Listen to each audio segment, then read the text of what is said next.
Hello everybody, thanks for joining today's talk. We'll talk about Dockerized Hadoop provisioning on OpenStack. This is actually a collaborative project together with Hortonworks, which is a great company. We work with many companies in Hadoop distribution space. My name is Dmitri Chtchourov. I'm an innovation architect for CIS CTO group, Cisco into Cloud Services. So the one cool thing about Hadoop and what's going on in that space right now is that we're actually able to deploy Hadoop and Docker now. This particular collaboration that we had is Cloudbreak. It's been done by Sequence IQ first, but they've been acquired by Hortonworks, so we work together with Hortonworks now. It's completely open source. It's actually using Ambari, which is an open source product as well. It creates blueprints. I think that's one of the main and most interesting features, is that we can actually store the configuration of all the services and all the hosts that are part of the solution that we're deploying. It has a lot of other features. I'll cover some of them later in the talk.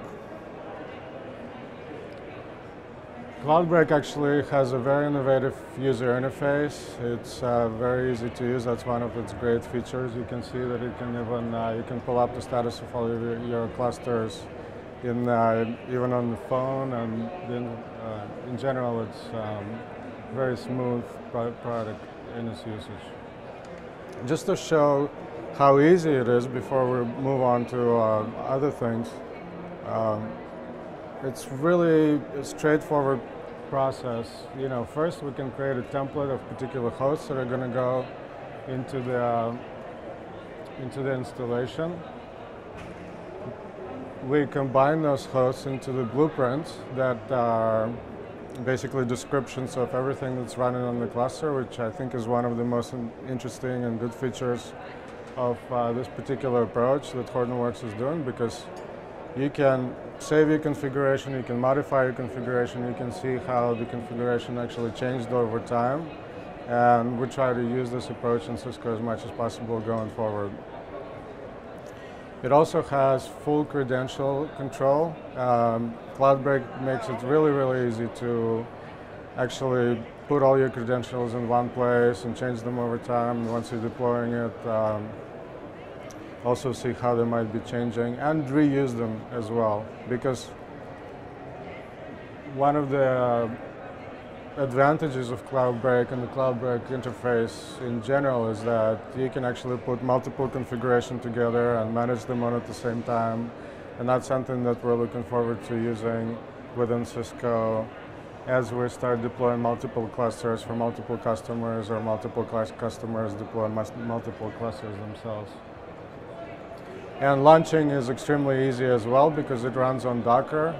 The spin up is actually really, really quick. So we're not spinning up a VM and then waiting for all the different things to be installed in the VM, but we actually utilize Docker packaging, which is very, very useful in this case. I've mentioned blueprints already. This is one of the great examples.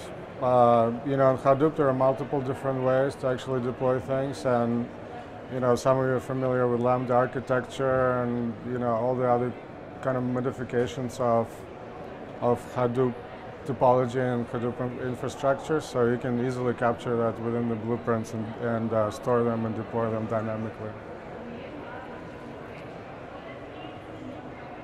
Since we're doing it in Docker, it's easy to spin up and spin down, and Cloudbreak and Hortonworks actually have done a lot of work to increase elasticity of the clusters, and we're utilizing it with Cisco as well. We can deploy and add, delete clusters. In the last year, there's been a lot of advances in that area, especially in using Yarn as well.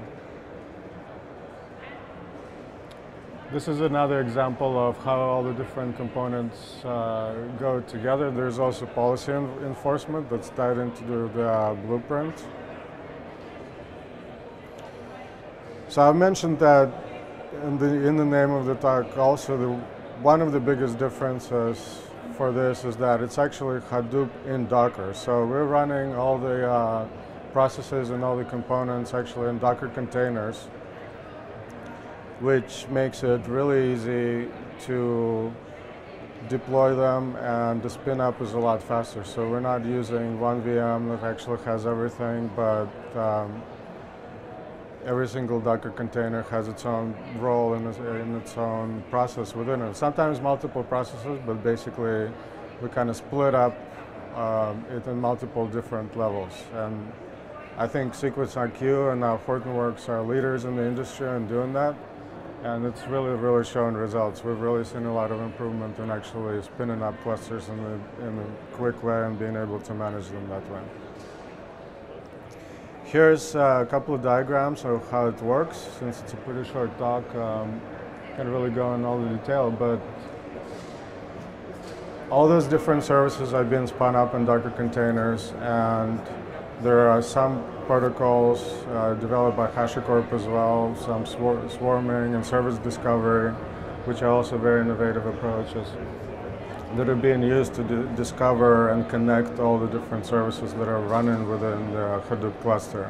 Different distributions do it in a different way. What's very interesting about this particular distribution is that they use some of the more innovative approaches in this space. And we're actually working together with the Hortonworks now to leverage that architecture and to implement it throughout the Cisco into cloud and throughout our Hadoop as a service offerings. And we're going to be rolling out a lot of things that are using those kind of schemes to do that, which I don't think a lot of people do yet. So the advantages of Docker, I mentioned some of them. They're lightweight, portable. I think there's a couple of talks that are going to be going over the themes of the Docker and pointing out the particular advantages as well. But it basically really gives you an ability to put things together, package your software, and manage it in a separate way. It's been really revolutionizing some of that functionality in the last couple of years. Another couple of slides for the Docker, of course. What's really good for Hadoop, among all of the advantages of Docker that are listed here, is really the speed of deployment. That, you already have preloaded VMs, but then every service that you deploy is actually you just deploy in a Docker container instead of installing things in the VM or spinning up a new VM.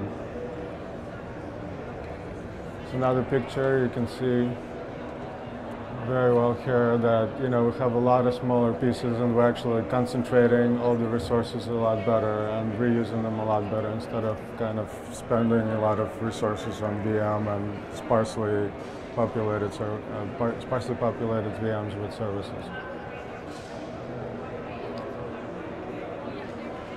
This is something that we're doing together with Hortonworks.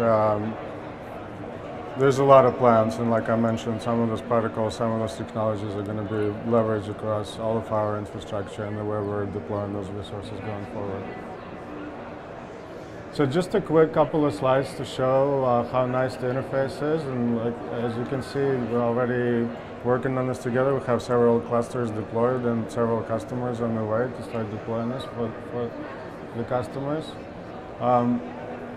Just a few steps. It's easy as to create your network,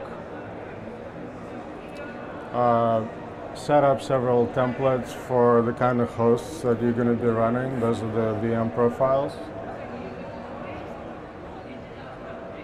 Then blueprints allow you to really connect in one single file what profiles are going to be running which services and how the whole cluster is going to look like.